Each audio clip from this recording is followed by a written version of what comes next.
I cautiously switched on the lights in the dimly lit hallway of my apartment, my heart racing from an intense gym session. As I removed my jacket, an unfamiliar scent invaded my senses, permeating the air. It was an unsettling odor, something sinister that seemed vaguely familiar but escaped my grasp. The rest of the apartment lay shrouded in darkness, just as I had left it before heading to the gym, yet something felt amiss.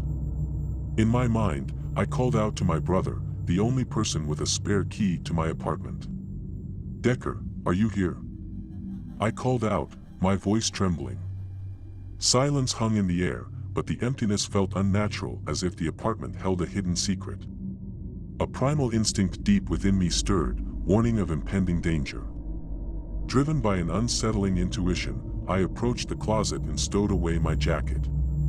Retrieving a wooden baseball bat from its corner, I clutched it tightly, a palpable sense of dread gripping my every move.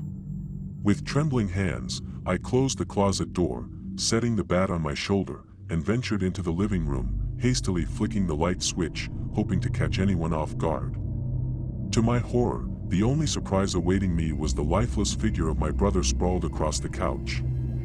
His vacant eyes stared blankly ahead at the motionless television mounted on the wall. A deep, chilling wound marred his neck, its fresh, glistening appearance indicating recent brutality. Shocked and disbelieving, I rushed to his side, dropping the bat and reaching out to touch his arm as if hoping for a miracle. But reality sunk in, his life extinguished in a gruesome manner. The sickening sound his wound emitted as I touched his body sent shivers down my spine. My little brother is dead. A sinister shadow loomed over me, and I turned just in time to witness a savage blow to my forehead, sending me tumbling backward onto my brother's lifeless form. Pain seared through me as I collapsed onto the floor, utterly defenseless. Confusion and terror filled my mind as a hoarse voice emerged from the depths of my apartment. "What was that?" the scratchy voice sneered.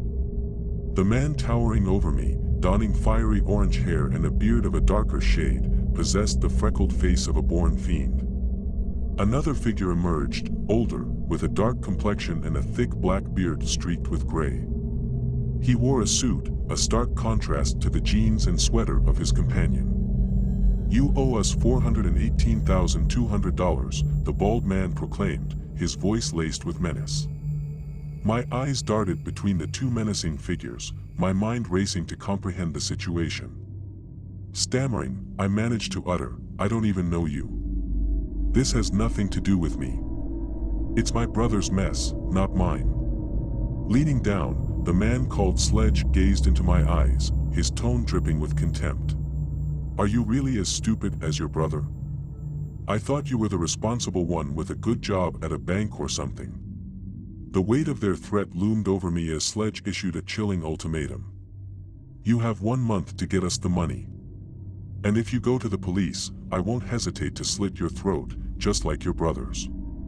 Oh, and your parents in Florida, they're fair game too." Nodding weakly, I understood the consequences of failure. Sledge tossed a blank business card in my direction before making his exit. Flanagan, the man with the dark complexion, sneered at me before following suit, confiscating the baseball bat as a reminder of their power. Left in a state of shock and despair, I stumbled into the bathroom, locking the door behind me.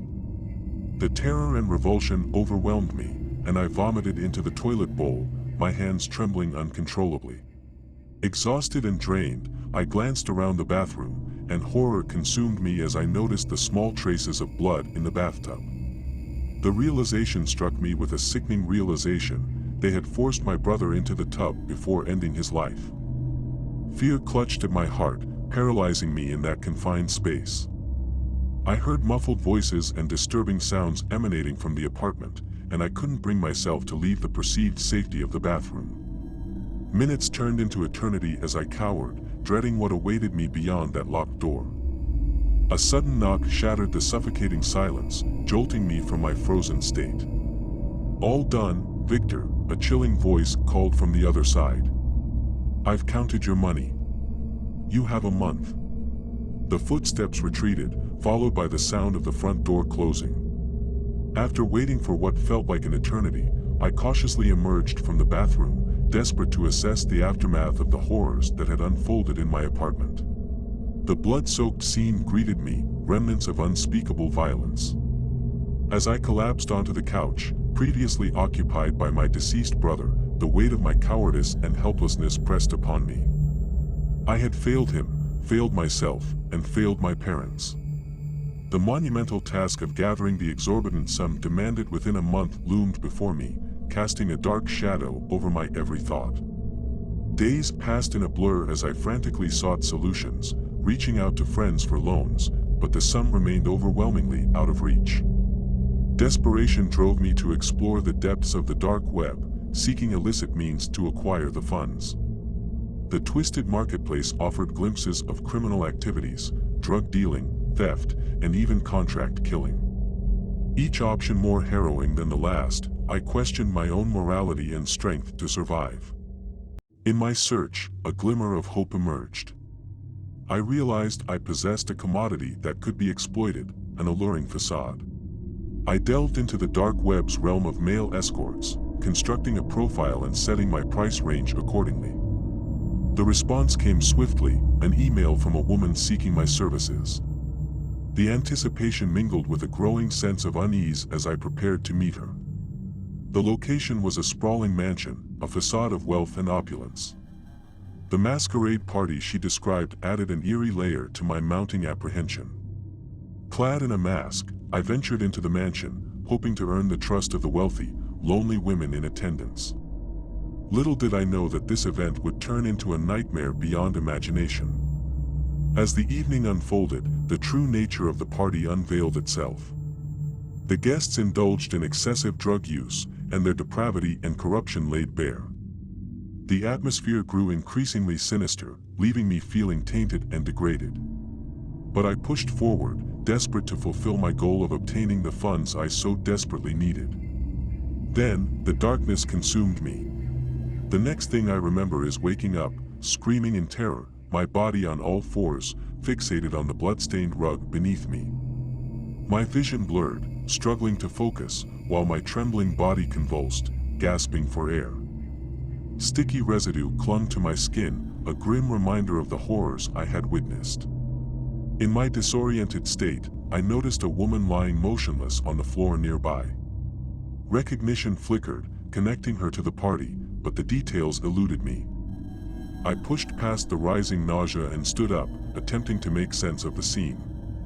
The truth unfolded before my eyes, mutilated bodies scattered throughout the room, a grotesque tableau of violence and despair.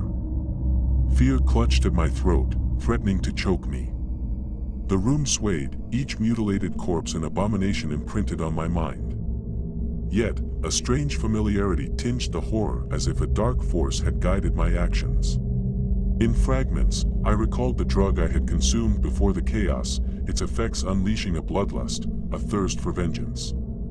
Driven by a newfound purpose, I launched myself into a frenzy of violence, my mind fragmented as if watching the events unfold from a distance. The drug had amplified my rage, my desire to eradicate the criminals responsible for my brother's demise. A manic dance of death ensued, each life extinguished in a torrent of blood and agony. When the haze finally lifted, I found myself wearing the skin of one of my victims, standing amidst the remnants of my vengeance. The weight of what I had done settled upon me, a nauseating mixture of triumph and horror. I stumbled out into the stormy night, the rain washing away the blood that stained my body, a futile attempt to cleanse my soul. Clutching the bag filled with the blood money, I stepped out into the desolate darkness, haunted by the deeds committed in pursuit of survival. The storm raged on, mirroring the turmoil within my shattered psyche, as I embarked on a path forever marred by the atrocities I had both witnessed and committed.